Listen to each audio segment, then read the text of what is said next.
എല്ലാവർക്കും സുൽഫത്ത് ഗ്രീൻഡറിയിലേക്ക് സ്വാഗതം. ഞാനിപ്പോ നിൽക്കണ എന്റെ മയിൽപ്പീലി ചീരകളുടെ അടുത്താണ്.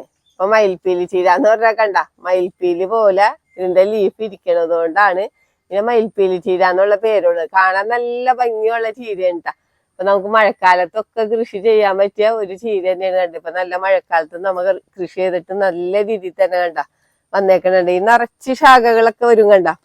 ഇതിപ്പോ നട്ടിട്ട് ഏകദേശം ഒരു മാസം പോലും നമ്മ ആയിട്ടില്ല. അപ്പത്തിനും ഇത് വളർന്നിട്ടുണ്ട് കണ്ട. ഇതിന്റെ ഇടയിൽ നിന്നൊക്കെ ഓരോ ഇലകളുടെ ഇടയിൽ നിന്നൊക്കെ ശാഖകൾ വന്നിട്ട് നമുക്കിത് കട്ട് ചെയ്ത് എടുത്തു കഴിഞ്ഞാല് നമുക്ക് എപ്പോഴും കട്ട് ചെയ്ത് എടുക്കാൻ പറ്റിയ ഒരു ചീര തന്നെയാണ്. കുറേ നാള് വരെ നമുക്ക് കട്ട് ചെയ്ത് ഉപയോഗിക്കാൻ പറ്റിയ ഒരു ചീരയാണ് മയിൽപ്പീലി ചീര. അപ്പൊ നമ്മ ചീരയുടെ ഒക്കെ ഒരുപാട് വെറൈറ്റീസ് നമ്മ കൃഷി ചെയ്യുമല്ലോ. അതിന്റെ കൂടെ നമുക്ക് ഈ മയിൽപ്പീലി ചീര നമുക്ക് നമ്മുടെ തോട്ടത്തിലൊക്കെ വെച്ചുപിടിപ്പിക്കാൻ നമുക്കൊരു നല്ല ചീരയായിട്ട് നമുക്ക് ഉപയോഗിക്കുകയും ചെയ്യാം. അപ്പൊ നമ്മ ഇതിന്റെ വിത്ത് പാകി മുളപ്പിച്ചിട്ടാണ് നമ്മ തൈകൾ ഉണ്ടാക്കണത്. ഒരു മയിൽപ്പീലി ചീരയുടെ വിത്തൊക്കെ നമുക്ക് മേടിക്കാൻ കിട്ടും. അത് നമ്മ ചാണകപ്പൊടി മണ്ണ് ഒക്കെ കൂടെ മിക്സ് ചെയ്തിട്ട് നമ്മ നട്ടുകൊടുക്കാം. വേറെ പ്രത്യേകിച്ച് വളങ്ങളൊന്നും കൊടുക്കേണ്ട ആവശ്യമൊന്നുമില്ല. പിന്നെ നമുക്ക് ചാണകത്തിന്റെ സ്ലെറിയൊക്കെ ഉണ്ടെങ്കിൽ ഒഴിച്ചു കൊടുക്കാം. അല്ല സ്ലെറി 20 രൂപ കടലപ്പിണ്ണാക്കൊക്കെ പുളിപ്പിക്കുമ്പോ നമ്മ മറ്റുള്ള പച്ചക്കറി തൈകൾക്കൊക്കെ ഒഴിക്കുമ്പോ അതിന്റെ കൂട്ടത്തിലൊക്കെ ഒഴിച്ചു കൊടുക്കാം. അല്ലാണ്ട് വേറെ പ്രത്യേകിച്ച് ഒരു പരിചരണം ഒന്നും മയിൽപ്പീലി ചീരക്ക് ആവശ്യമില്ല. നമുക്ക് ചെടിച്ചട്ടിയില് 2 തൈയോ 3 തൈയോ ഒക്കെ നടാം. ഞാനിവിടെ 2-3 തൈകൾ നട്ടിട്ടുണ്ട് കണ്ട. ഞാനിത് പറിച്ചു നട്ടതല്ല, വിത്തിട്ട് കൊടുത്തതാണ് കേട്ടാ. നമുക്ക് അപ്പൊ പറിച്ചു നടണമെന്നൊന്നുമില്ല.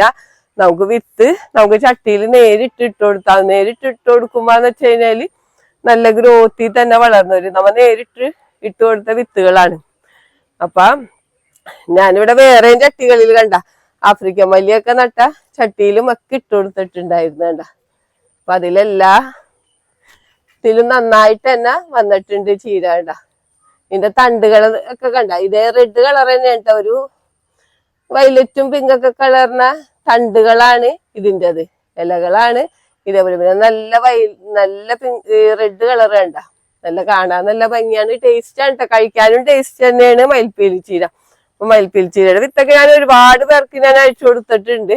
അപ്പൊ നമുക്കിപ്പോ മഴക്കാലത്തും നമുക്ക് ചീരയൊക്കെ സാധാരണ രീതിയിൽ മഴക്കാലത്ത് നമുക്ക് ചീര ഒന്നും കൃഷി ചെയ്യാൻ പറ്റൂലല്ലോ. പക്ഷെ നമുക്ക് മയിൽപ്പീലി ചീര നമുക്ക് മഴക്കാലത്തും നല്ല രീതിയിൽ തന്നെ കൃഷി ചെയ്യാം. നമുക്കിപ്പം ചീര കൃഷി ഒരുപാട് പേര് ചീരയൊക്കെ നട്ടിട്ട് വിൽക്കാറുണ്ട്. ചീര സീസണിൽ ഏറ്റവും കൂടുതൽ ലാഭം കിട്ടണ ഒരു വിള തന്നെയാണ് ചീര എന്ന് പറഞ്ഞാൽ.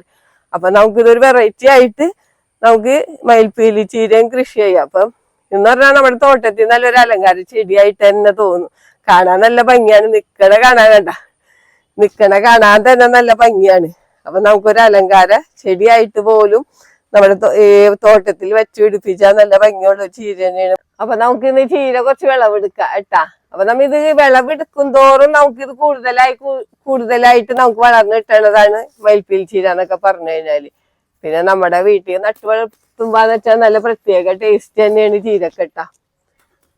നമ്മ കടയിൽ നിന്ന് മേടിക്കുന്ന ചീര പോലെ ഒന്നല്ല. ഇലക്കറികളൊക്കെ നമ്മ കടയിൽ നിന്ന് മേടിക്കുമ്പോ നല്ല മരുന്നൊക്കെ അടിച്ചാ വന്നതെട്ടാ. നമ്മുടെ വീട്ടില് നമ്മ കൃഷി ചെയ്യുമ്പോന്ന് വെച്ച് കഴിഞ്ഞാല് നമുക്ക് നല്ല ഫ്രഷ് ആയിട്ട് തന്നെ ചീര കഴിക്കുകയും ചെയ്യാം.